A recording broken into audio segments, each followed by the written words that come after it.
Hello everyone and welcome back to another video, and today we are going to talk about CSS box model. And if you are new to my channel, I post videos about programming, competitive programming and web development. So if you are interested in either of them, consider subscribing to my channel. And now let's get started with today's video. Okay, so as you can see here, I have just a boilerplate code which you can get by typing just HTML, and auto completion does the work for you inside of VS Code.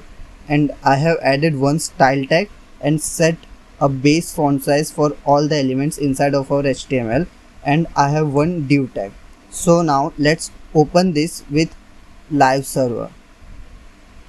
So when we open this with live server, we can see all the changes as soon as we save our markup. So you can press F12 inside of your browser to get dev tools, and you can go to elements section and you can scroll down, and now we have this box. Okay, so you can select div tag or div tag. Okay, so when you select, as soon as you select div tag, you get the actual area of our div tag, that is 944 pixels of width and 58 pixels of height. And now if we want, we can select a div tag and we can give it a certain height, 300 pixels, and let's give it a width of 600 pixels. So now as you can see here, now we have height of 300 pixels and width of 600 pixels. So this is our core element. And now what is padding, border and margin? Basically this when you combine all these sections about an element or a HTML tag, that is basically the CSS box model. A CSS treats every element like similar to a box. We have our element or height and width, then we have padding, the space between the border and our actual content, and then we have border between margin and padding, and then we have margin, the space around our element. Okay, so we can make some changes and it will be reflected in our markup in our browser. So we can change our padding to, let's just say, 20 pixel on each side. So now that we have added 20 pixels of padding on each side, our element gets a little bigger. Okay, little bigger than its actual size. And if this doesn't feel super intuitive, you can actually change this behavior by adding another property, that is box sizing border box.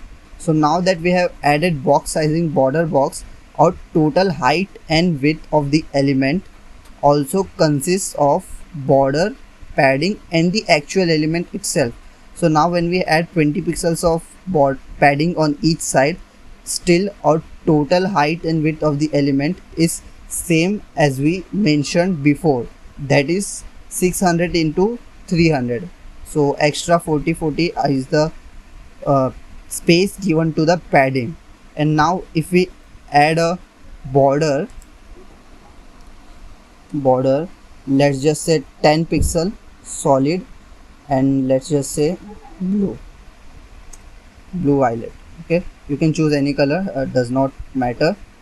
And now as you can see here, we have our border plus our padding plus our actual content. So when you add all these values, 10 plus 20, which is 30, plus 240, it's 260, and the 30 from here as well. Padding bottom and border bottom, so total 300 pixel. So our actual height and width is still preserved and it does not change when we give some border or padding. If you want this, you can do this with border box. If you think it's unintuitive and if you don't want this behavior, you can just not include it. And now your actual total height or the total space your element is taking will be increased as soon as you increase padding and border.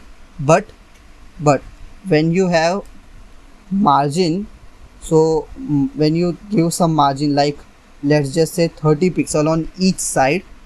So now our element has a margin or spacing of 30 pixels from each side. Okay, so it doesn't matter if our box sizing is border box or not, because our margin is the space around the element, it does not include the element itself.